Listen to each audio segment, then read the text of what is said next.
প্রিয় বন্ধুরা, আজকে আলোচনার বিষয় হল Panchagarh, the Northern border of history. পঞ্চগড়ের গল্প, প্রাচীন সীমান্ত থেকে আধুনিক জনপদ।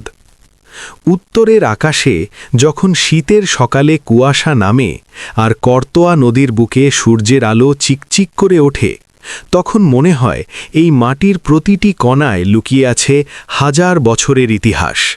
এই মাটির নাম পঞ্চগড়।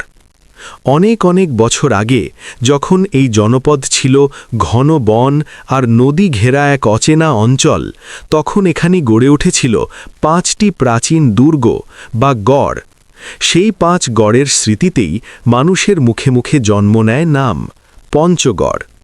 ইতিহাস বলে এই অঞ্চল কখনো কামরূপ রাজ্যের, কখনো পাল ও সেন রাজাদের শাসনের অধীনে ছিল। সময় গড়িয়ে এলো মুসলিম শাসনামল। সুফি দরবেশদের আগমনে এই অঞ্চলে ছড়িয়ে পড়ে ইসলামী শিক্ষা ও মানবতার বাণী। ছোট ছোট গ্রাম গড়ে ওঠে, কৃষকরা নদীর পলিতে চাষ করে ফসল ফলাতে শেখে। করতোয়া নদী তখন জীবন আর জীবিকার প্রধান সহায় ছিল। এরপর এলো ব্রিটিশ শাসন। পঞ্চগড় তখন চা, নীল আর কৃষিপণ্যের জন্য পরিচিত হতে থাকে। ব্রিটিশরা রেল লাইন বসায়, প্রশাসনিক কাঠামো গড়ে তোলে, কিন্তু সেই শাসনের আড়ালে জমতে থাকে শোষণের ক্ষোভ। পঞ্চগড়ের সাধারণ মানুষও জেগে ওঠে প্রতিবাদের আগুনে। 1971 সাল বাংলার ইতিহাসে এক রক্তাক্ত অধ্যায়। পঞ্চগড়ের মাঠে মাঠে, গ্রামে গ্রামে মুক্তিযোদ্ধারা যুদ্ধ করেছে দেশের স্বাধীনতার জন্য।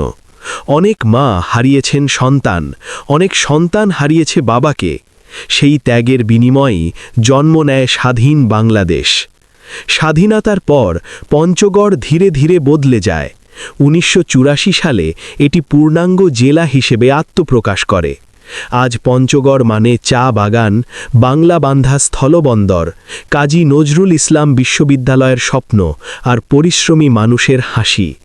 তবুও পঞ্চগড় শুধু একটি জেলা নয়, এটি একটি জীবন্ত ইতিহাস, যেখানে অতীত কথা বলে নদীর ঢেউয়ে, দুর্গের ধ্বংসস্তূপে আর মানুষের স্মৃতিতে।